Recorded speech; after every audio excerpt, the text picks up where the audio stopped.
Good morning students, कैसे हो आप सब? बहुत अच्छे।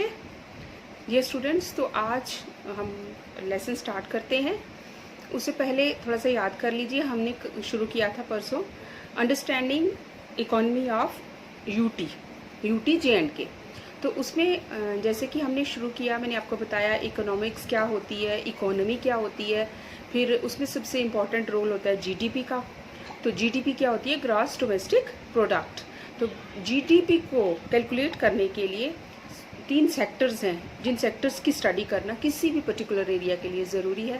तो for that we study about primary, secondary and tertiary sectors of any economy. तो चूँकि we are studying about J and K UT, तो हम उसी की कंसर्न में जे&के यूटी की प्राइमरी सेक्टर के बारे में हमने स्टार्ट किया था, जिसमें मैंने आपको बताया कि primary sector includes agriculture and allied activities, allied sectors. तो हमने स्टार्ट किया था एग्रीकल्चर के ही सेक्टर से, कल्टीवेशन सेक्टर से, जिसमें हमने बात की थी कि various types of crops grown in जे&के UT. और वो जो क्रॉप्स उगती हैं उसमें सबसे इम्पॉर्टेंट है rice, wheat and maize. And with this we have bajra, jowar, barley, ये भी साथ साथ में उगते हैं। तो एक और इम्पॉर्टेंट बात वो क्या थी कि जे&के की जो लैंड होल्डिंग्स हैं वो बहुत कम हैं, वो बहुत स्मॉल है, छोटे छोटे खेत है किसानों के पास, जिसमें कि मैकेनाइज्ड खेती नहीं हो सकती है। That is 94% agricultural land is with marginal and small holdings, and it is just 0.03% with operational holdings, जो कि जिस पे मैकेनाइज प्रॉपर ट्रैक्टराइजेशन हो सकती है। यहाँ तक हमने पढ़ा था और इससे आगे हम कंटिन्यू करते हैं आज से। तो चलिए करते हैं start. Agriculture and allied activities in UT of जे&के में ही जब इन सारी फसलों की हम बात कर लें तो मेन बात आती है, सबसे इम्पॉर्टेंट है, that is basmati rice in Jammu division, क्योंकि basmati is an important crop of Jammu division. तो basmati rice is highly flavoured, it is kharif crop, जैसे मैंने अभी आपको बताया ना, तो it is a kharif crop. Basmati rice is highly flavoured variety and it is mostly grown in sub tropical area of the state. Sub tropical area कौन सा area आता है? जम्मू वाले एरिया, जम्मू से नीचे की तरफ हम आ जाएँ तो वो वाला जो एरिया है जिसमें आ जाते हैं आरएसपुरा, बिश्नाह है, जम्मू है, Akhnoor, Samba, Hiranagar and Kathua tehsil of Jammu. All these come in this category. ठीक है। Then students, बासमती इतनी अच्छी होती है यहाँ की कि आराम से फॉरेन एक्सचेंज अर्नर कहा जाता है इसको। हम डॉलर कमाते हैं बासमती को एक्सपोर्ट करके। उसके बाद दूसरा एलाइड सेक्टर आ जाता है फ्लोरिकल्चर। फ्लोरिकल्चर, तो फ्लोरिकल्चर क्या होता है? Flower farming is a discipline of horticulture concerned with the cultivation of flowering and ornamental plants for gardens। समझ आई कि ornamental plants प्रोड्यूस किए जाते हैं gardens के लिए। It is also called as the parks and gardens culture। Okay, तो Jammu and Kashmir state is ideally suited for the development of flowers. आपको पता है पूरे हमारे जम्मू कश्मीर में जितने भी बाग हैं, स्पेशली जो कश्मीर है, यूटी कश्मीर में बहुत फ्लावर्स के लिए जाना जाता है। ट्यूलिप गार्डन्स जो हैं वो बहुत इम्पॉर्टेंट, वर्ल्ड से लोग यहाँ देखने के लिए आते हैं। ये सामने आप देख रहे हो ट्यूलिप फ्लावर्स हैं डिफरेंट कलर्स के। ठीक है, तो उसके बाद तीसरा हमारा आ जाता है हॉर्टिकल्चर। क्या है? हॉर्टिकल्चर। तो इम्पोर्टेंट क्रॉप्स हैं हॉर्टिकल्चर में बहुत सारी। The state offers good scope for cultivation of horticulture crops. This includes apple, apricot, almond, cherry, pear, peach, plum. ये सारी कश्मीर में टेम्परेट क्रॉप्स हैं। आपको पता है ना, समझ आ रही है ना? तो इसी तरह से जो जम्मू डिवीज़न की हैं वो है मैंगो, गावा, सिट्रस, लीची, फालसा एंड बेरेट, बेर टाइप की। मैंगो हो गया, आम, गावा हो गया, अमरूद, सिट्रस हो गया, जितने भी जो ये नींबू प्रजाति के जो भी होते हैं, जैसे संतरा हो गया, लीची है, फालसा है, ये सब कहाँ के हैं? जम्मू के हैं। ठीक है, और इसके अलावा बहुत मशहूर, बहुत इम्पॉर्टेंट सैफरन, अभी आपने जो देखा सामने, plantation of saffron is done in Kashmir. It is very important crop. Exporting saffron and black jeera is very very important in Kashmir. Okay, उसके बाद आ जाता है अगला एलाइड सेक्टर है लाइव स्टॉक. तो लाइव स्टॉक बेसिकली होता क्या है? Means livestock are domesticated animals raised in an agricultural setting to produce commodities such as food, fibre and labour. जानवरों को हम पालते हैं, क्या क्या उनसे लेते हैं? खाना लेते हैं, डेयरी प्रोडक्ट्स लाइक फाइबर लेते हैं, और लेबर के काम भी मतलब आता है जानवर हमें. तो इस वजह से हम एनिमल्स को डोमेस्टिकेट करते हैं. ठीक है, तो लाइव स्टॉक रेजिंग हमारी यहाँ कौन कौन सी है? कैटल है, शीप है, गोट्स है, हॉर्सेस हैं, पोनीज हैं. ठीक है, उसके बाद आ जाता है हमारा अगला जो है वो है फिशरीज. फिशरीज में जम्मू कश्मीर की ट्राउट फिश जो है वो दुनिया में जानी जाती है, बहुत मशहूर है. हमारे यहाँ पर there are 2,07,781 kilometres of rivers and streams. तो जब इतनी रिवर्स एंड स्ट्रीम्स हैं जम्मू कश्मीर में, तो ऑटोमेटिकली ये एक बहुत अच्छा फिशिंग ग्राउंड बन सकता है.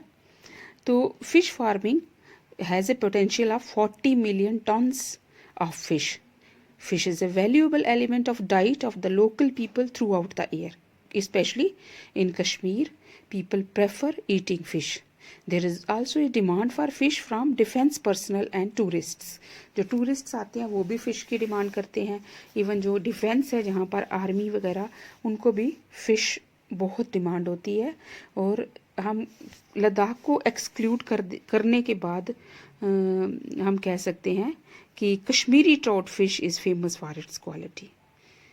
तो इट्स प्रोडक्शन वाज इन 2011-12 का जो पुरानी बुक के हिसाब से डाटा है, that is 258 turns.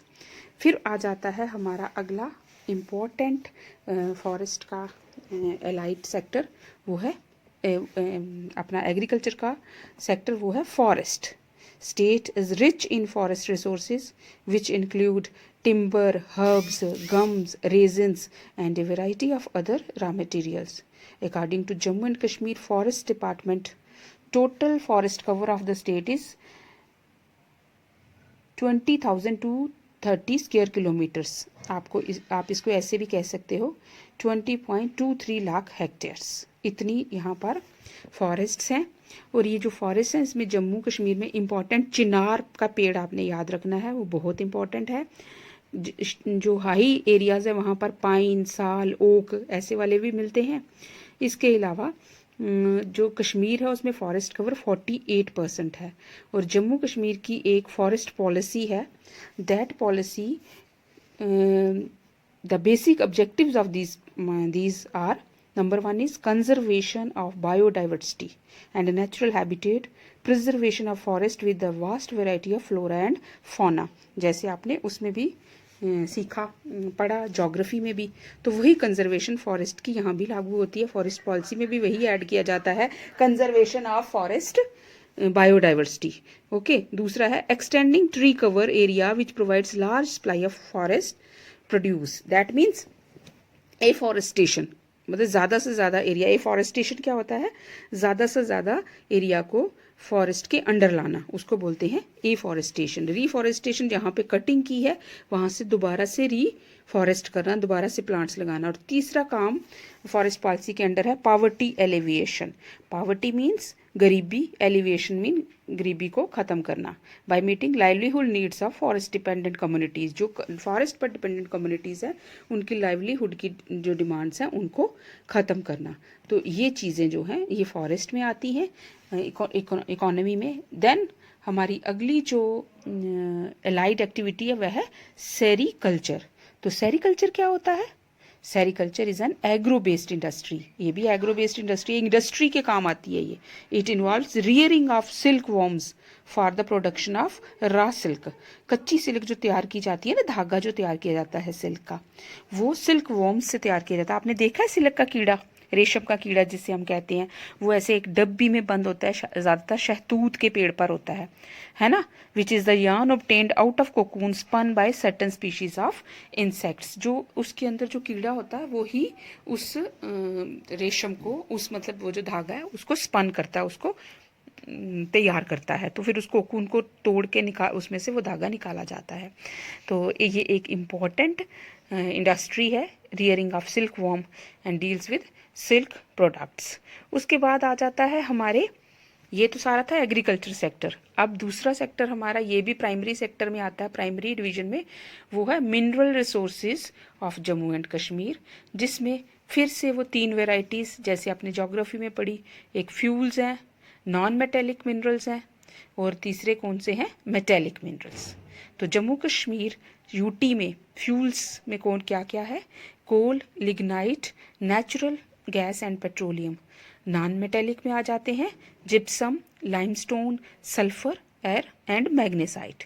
And metallic minerals में क्या होगा, bauxite, iron ore, copper ore, lead, silver ore, zinc, nickel ore, gold, chromium, sapphire, ये सारी जो हैं ये हमारे किस में आ जाते हैं, मेटेलिक मिनरल्स में आ जाते हैं। आप सफ़ायर की तस्वीर देख रहे हो सामने, देखो कितना खूबसूरत है और वर्ल्ड फेमस है सफ़ायर, बहुत कीमती है। यहाँ से हम ह्यूज फॉरेन एक्सचेंज अर्न करते हैं सफ़ायर से। एंड द कोल की बात करें, coal is the major coal deposit जो जम्मू कश्मीर में हमें मिलते हैं। वो कहाँ कहाँ है, कालाकोट में है, डंसाल एरिया ऑफ जम्मू रीजन है, कश्मीर में भी बारामूला और पुलवामा में मिलता है, थोड़ा बहुत लिग्नाइट भी मिलता है। Natural gas and petroleum, it is very important mineral source found in Jammu and Kashmir.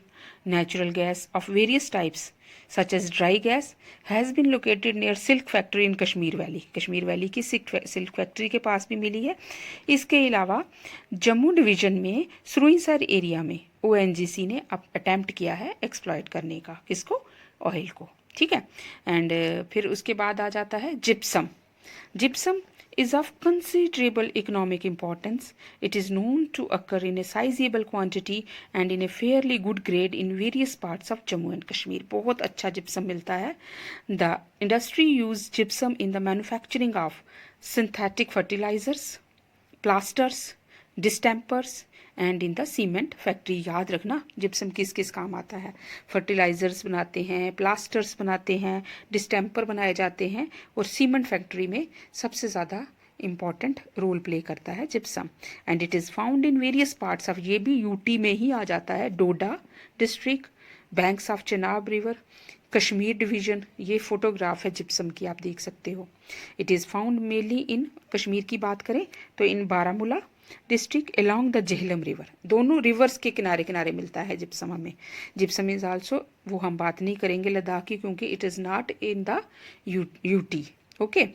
Then gypsum जो है सीमेंट इंडस्ट्री के काम आता है जैसे मैंने आपको बताया। तो उसके बाद अगला जो है वो क्या है, limestone.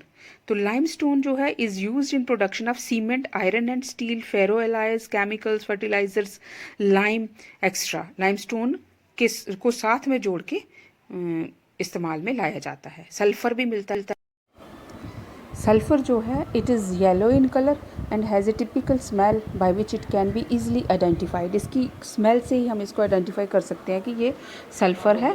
And it is associated with lime stone, sand stone and salt stones, उनके साथ एसोसिएट होता है।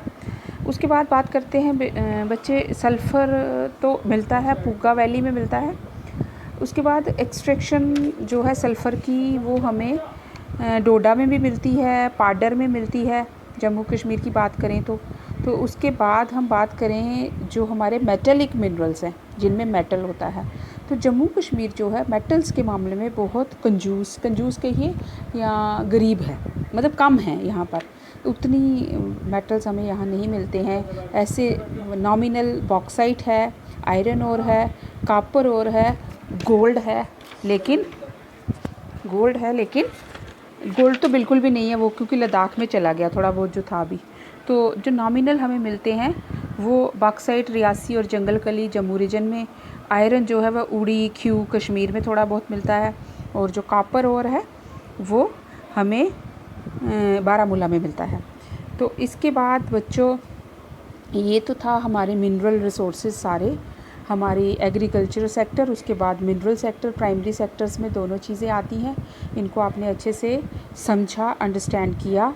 तो आज हम यहीं तक पढ़ेंगे, क्योंकि नेक्स्ट जो हमारा टॉपिक है वो है medium and small scale industry, यानी कि प्राइमरी सेक्टर से जो मतलब रॉ मटेरियल हम लेते हैं तो उसके बाद उसको हम कन्वर्ट करते हैं सेकेंडरी सेक्टर में, है ना, मैन्युफैक्चरिंग का काम करते हैं। तो वो एक नेक्स्ट लेवल आ जाएगा। प्राइमरी सेक्शन हमारा यहाँ ख़त्म होता है, तो हम इसके बाद सेकेंडरी सेक्टर डिस्कस करेंगे। कल हम आगे इसको कंटिन्यू करेंगे।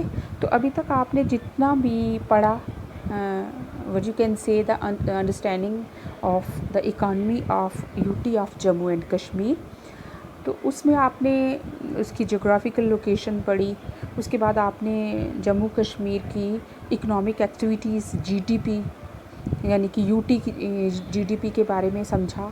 फिर आपने ये समझा कि कैसे हम उसको कैलकुलेट कैसे करते हैं। हम उसको कैलकुलेट करते हैं जब हम जो सेक्टर्स हैं इकानमी के उनको एनालाइज करते हैं तो पता चलता है। तो लास्ट में अब आज मैं यही ख़त्म करके जो आपने पढ़ा है उसी के हिसाब से आपको कुछ होमवर्क दे रही हूँ, होम असाइनमेंट, जो आपने खुद सॉल्व करनी है। तो इसमें कुछ फिल इन द ब्लैंक्स हैं। जैसे पहला फिल इन द ब्लैंक है 2 regions of UT of J&K are, आपको बताने हैं कौन से 2 रीजन्स हैं। फ्लोरिकल्चर डील्स विद, डेफिनेशन बताइए फ्लोरिकल्चर किसको कहते हैं।